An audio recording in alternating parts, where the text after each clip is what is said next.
Tu l'auras certainement compris en voyant le titre de cette vidéo, à moins que tu aies compris autre chose. Aujourd'hui, on s'attaque à la remise en état de cette petite 125 XC de 2006, montée Supermoto. De base, c'est un enduro, hein. Elle a la double monte, on a les roues enduro avec. Je sais que certains d'entre vous attendent avec impatience, pour certains visiblement, le retour, la suite de la restauration de la Puch, ici présente. Il va falloir un petit peu de patience. Je t'explique brièvement pourquoi. Il y a eu quelques petits changements concernant sa situation. Donc déjà, il y a eu malentendu de la part de certains qui ont compris qu'elle était à mon grand-père. Non, c'est pas à mon grand-père. Malheureusement, mon grand-père, il y a déjà quelques années qu'il n'est plus là. Bref, c'est pas le sujet. Cette moto, elle est à mon beau-père. Je devais me charger de lui remettre en état parce qu'il voulait se faire le plaisir de rerouler avec. Le problème, c'est que j'ai chiffré à la louche, hein.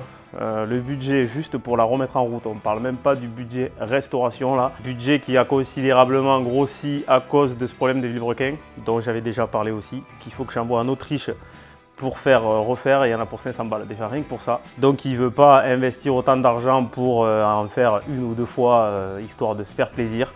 Du coup, il m'a clairement dit, si tu peux t'en débarrasser, débarrasse-toi-en. Évidemment, il est hors de question que je m'en débarrasse.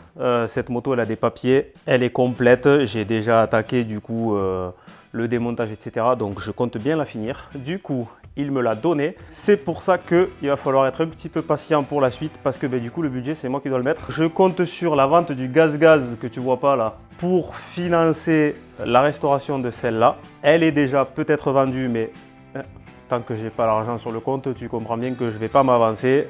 Dans tous les cas, je te garantis que cette Puch, elle va pas tarder à revenir et on va lui faire du coup certainement une restauration complète. Je pense faire un truc vraiment bien.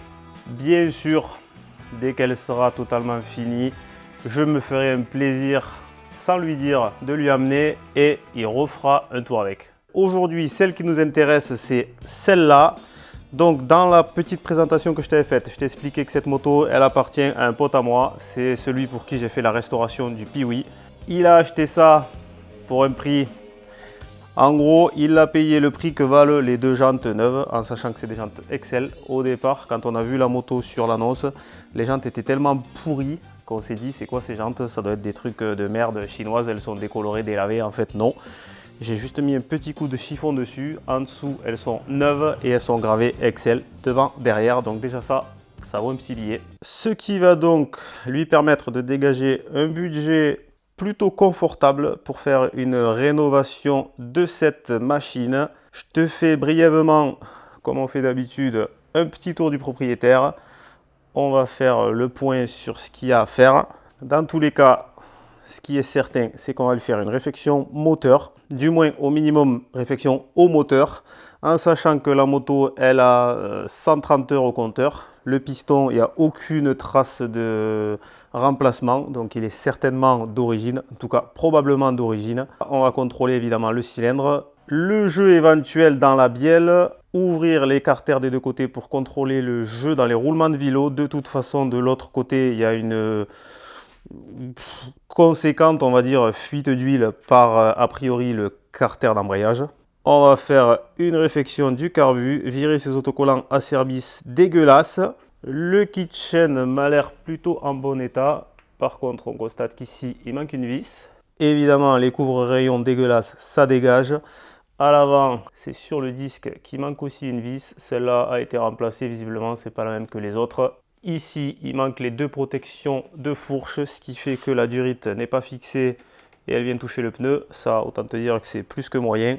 Donc là, on fait tout un petit peu dans le désordre. Le kit plastique, normalement, il dégage. On va remettre un kit plastique orange avec un kit déco. Niveau électricité, bon, c'est ni fait ni à faire, hein. Les clignotants, c'est mort. De toute façon, là-bas, il n'y a même pas le commodo. Le rétro, il a été monté à l'envers, mais ça, c'est certainement pour le style. Le pneu avant date de 2005, donc évidemment, il ne va pas rester. L'arrière, il est plutôt propre. C'est un 2020. J'aime pas du tout ces pneus perso, hein. C'est du Michelin Power 2 CT, je crois. Ouais, c'est ça.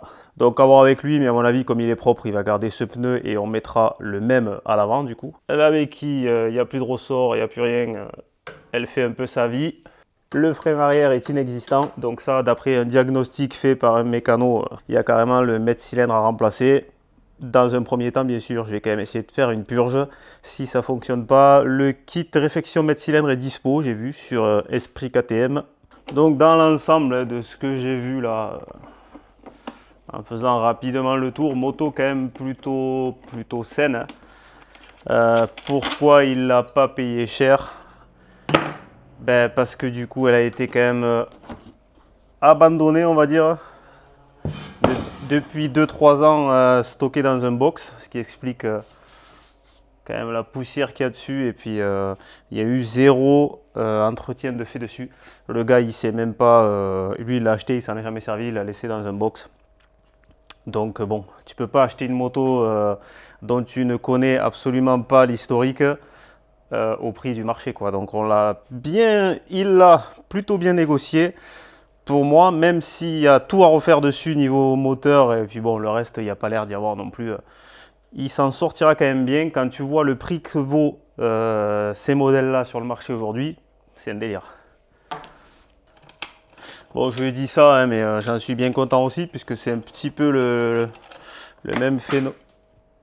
Je te retrouverai plus tard. C'est un petit peu le même phénomène du coup sur la GazGaz. Hein. C'est clairement surcoté pour un 125. Après la GazGaz, ce qui fait son prix en grande partie, c'est qu'elle a été homologuée en Supermoto, ce qui est quand même assez rare. Bref, donc comme tu vois, j'ai déposé les radiateurs. L'objectif du coup de cette vidéo, ça sera de s'assurer de l'état de santé mécanique et du coup de savoir qu'est-ce qu'on doit faire ou pas. Ce qu'il faut surtout savoir, c'est, bon, le piston, on sait qu'on va le changer de toute façon. Ce qu'il faut surtout savoir, c'est l'état du cylindre, parce que ça, si c'est pas bon, ça coûte un petit billet. L'état de la bielle, parce que pareil, si c'est pas bon, ça coûte un petit billet. Les roulements de vélo, ça à la limite, je les fais moi, donc ça coûte un petit billet, mais pas autant.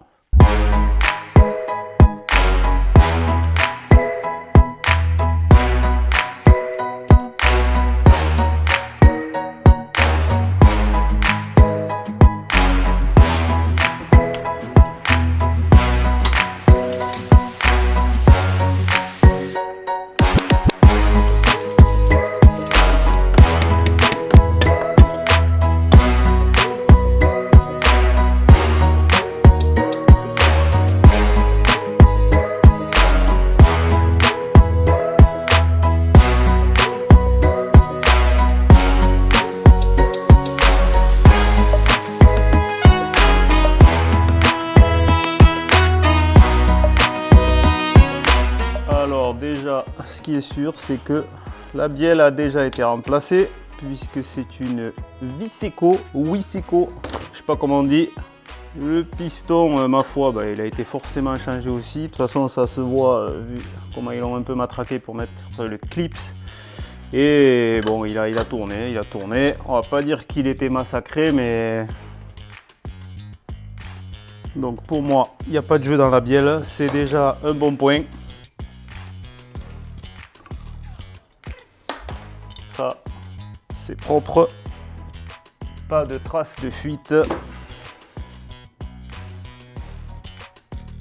et absolument aucun jeu dans les roulements. Le cylindre, bah, ma foi, il y a des traces de surface tout à fait classiques qu'on retrouve systématiquement hein, sur un cylindre qui a tourné, mais absolument rien de problématique. Pour moi, il est nickel. Dans l'ensemble, pour l'instant, plutôt des bonnes surprises. De toute façon, de ce côté-là, faut ouvrir parce que là-dessous, c'est plein d'huile. On voit bien la fuite, ça fuit au joint du carter d'embrayage.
quand même démonté pas mal, en tout cas suffisamment pour que je sache qu'est-ce qu'il y aura besoin de commander. A priori, j'ai à peu près fait le tour. De ce fait, on peut s'autoriser une petite bière.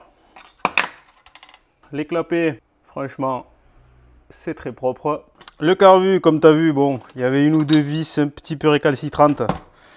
Ça, c'est classique, elles ont été un petit peu mâchées par le dernier qui a touché. Ça, c'est pas grave, des vis comme ça, j'en ai plein, des vis de cuve. En parlant de cuve, tu vois un petit peu la merdasse qu'il y avait au fond.